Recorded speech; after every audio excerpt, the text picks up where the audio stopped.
When you operate a machine, the maximum beam diameter, as we will show in the upcoming slides, should be 7 centimeters.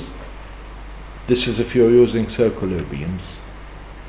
Even if you can go for less, provided that what you're using is covered by the beam. I will show you in the coming slides.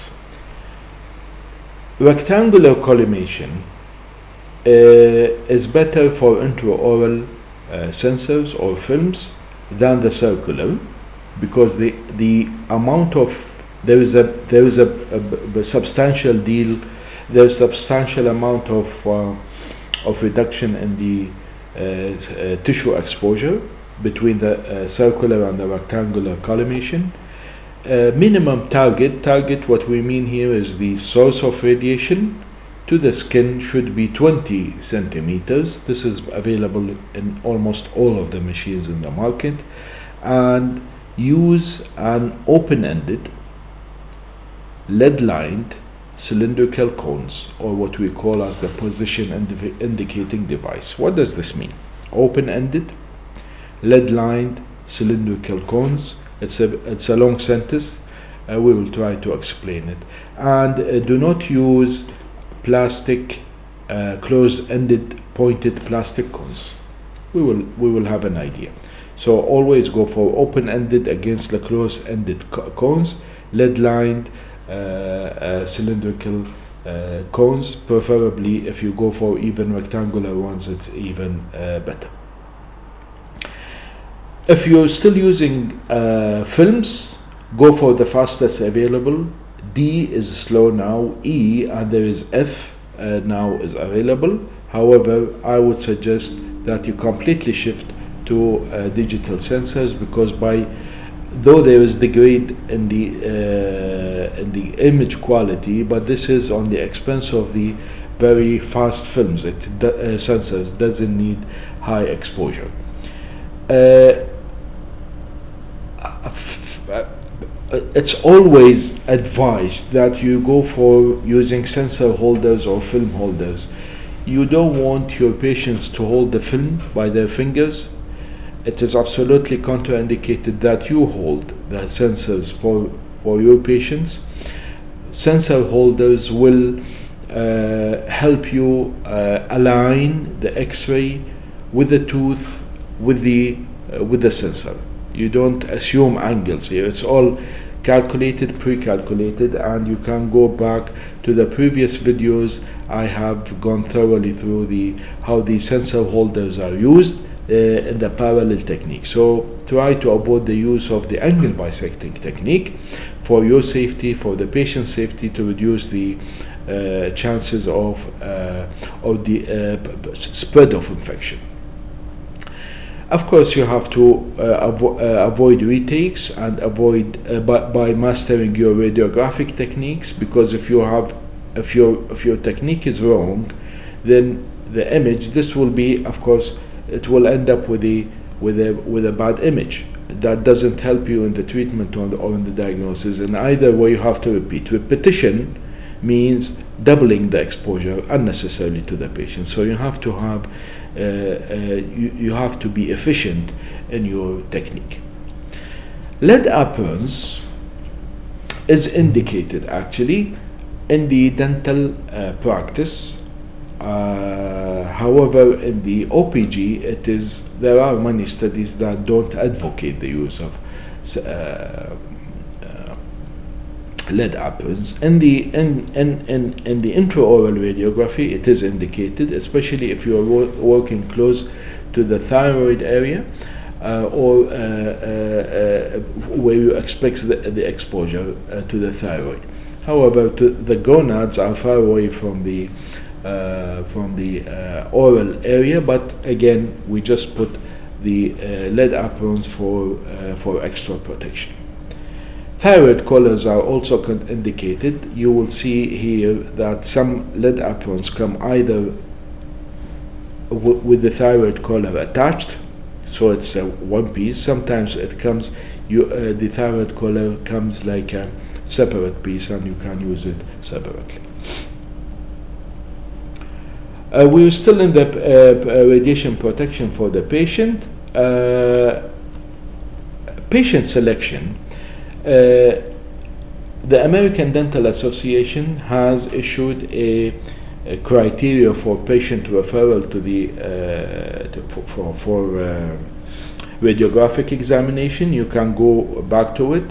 Maybe one day I will just post a video on the what are the cases that necessitates doing a radiograph. However, radiographs are only taken when necessary, and this is, as we said, the justification. There should be a clinical indication before any radiograph is taken. As we said, the number, frequency, and the type of the radiograph is the responsibility of the dentist, and previous radiographs should never be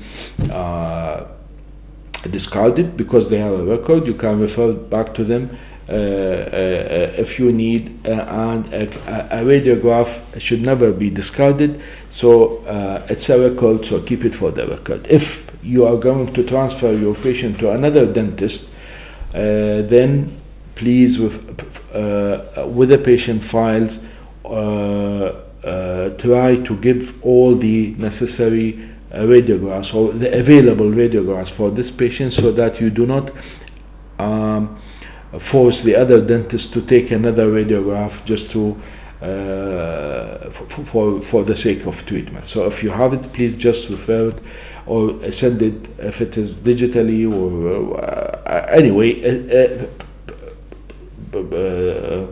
Give the radiograph to the patient if the patient is going to be treated by another practitioner.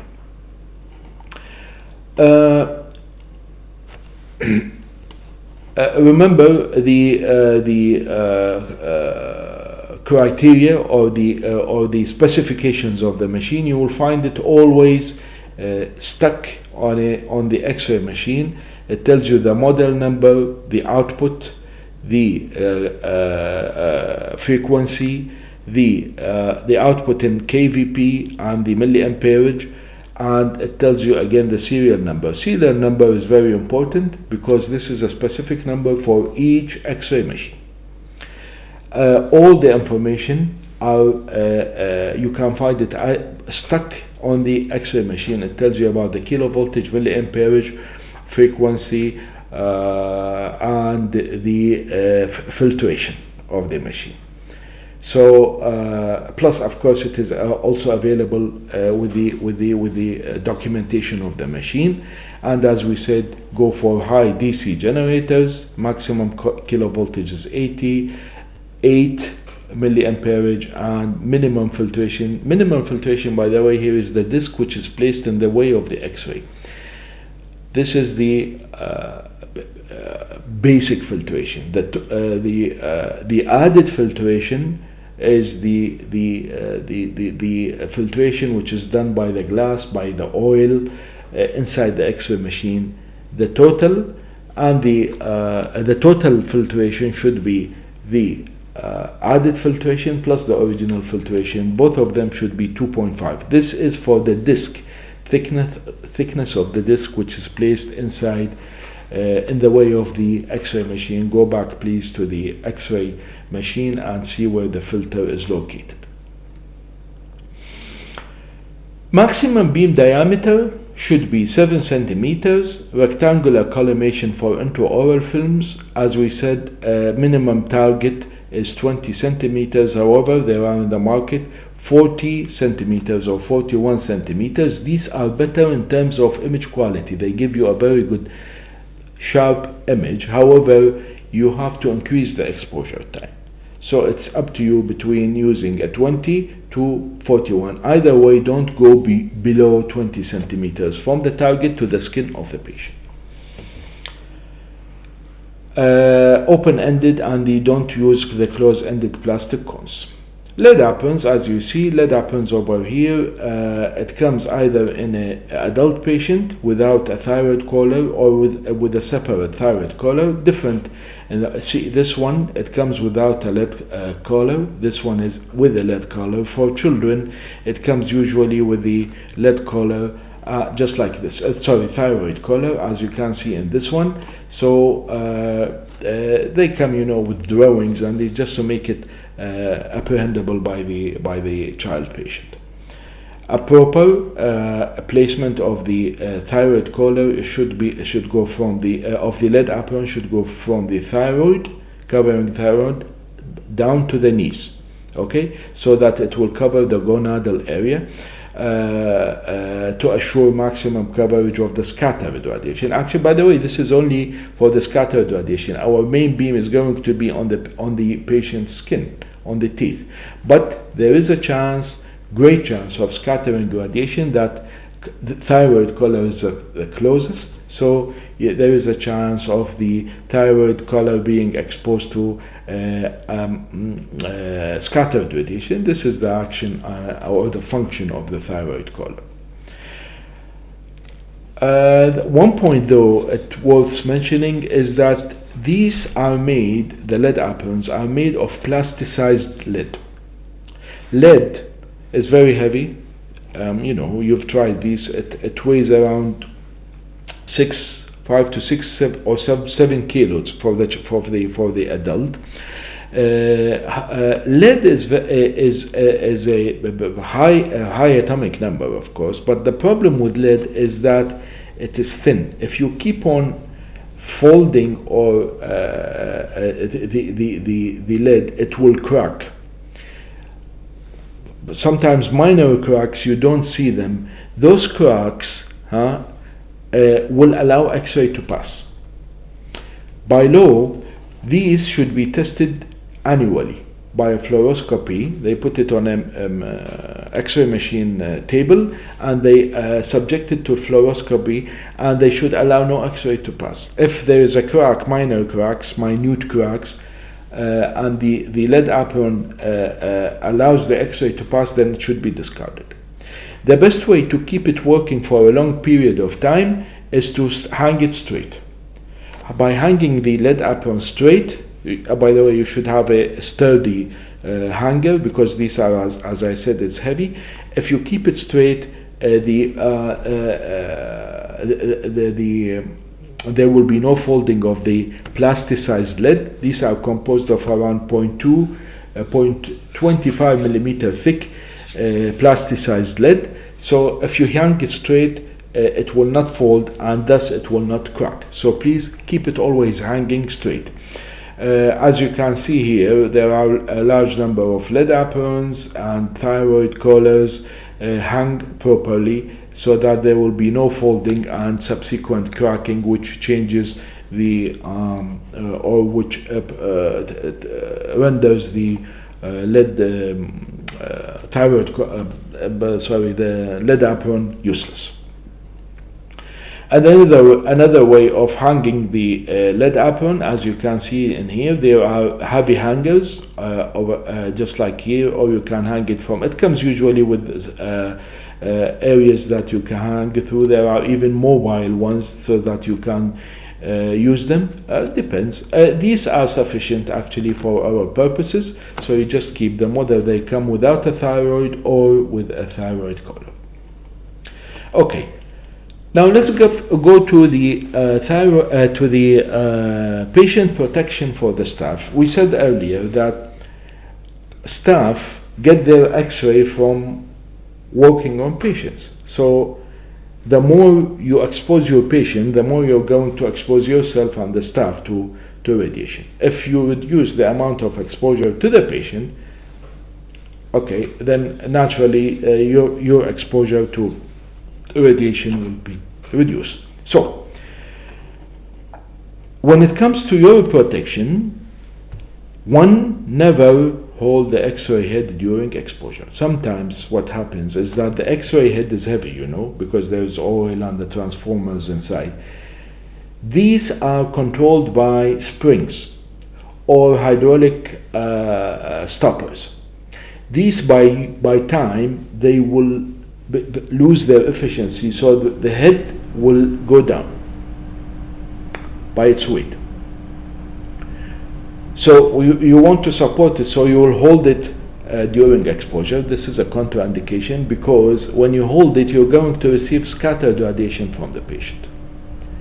If you ask your patient to hold it, then this is another problem because the patient, how will he hold two things at the same time? It's difficult. So better go call your biomedical engineer to fix these stoppers. Never hold the film during exposure, and unfortunately this is not followed by so many dentists. And as I said, the best way to guarantee this is you go for a sensor holder, please. And never stand in the path of the primary beam. Of course, we don't stand in the path of the primary beam. However, we get so much of our radiation from the scattered radiation, as will be seen in the upcoming slides. The ideal thing is that you stand behind the lead barrier. This lead, there are lots of barriers in the market. They are manufactured for the medical uses, and they have a leaded window. These are made of sandwich panel. Inside, between those sandwich panels, there is a 2 millimeter thickness lead sheet, long sheet, all through the length of that barrier. This is the ideal thing because if you're going to stand behind it, you're safe. All the scattered radiation will be received by the barrier. And always watch your patient through leaded glass because you don't know what happens during those few seconds that you leave the patient. If you're doing a root canal, sometimes your reamer might fall, your clamp might fall, the patient might faint, anything might happen, okay? Or simply the film or the sensor moves, then you have to go back again. Make sure that during the exposure you watch your patient, and the best way to watch your patient is through leaded glass.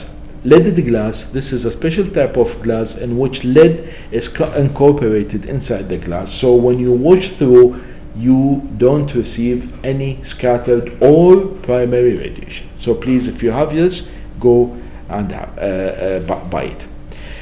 If you don't have the lead barrier, then the safest distance to stand is 2 millimeters. 2 meters. This is an important figure, please. 2 meters from the X-ray beam behind the patient's head. Behind the patient's head.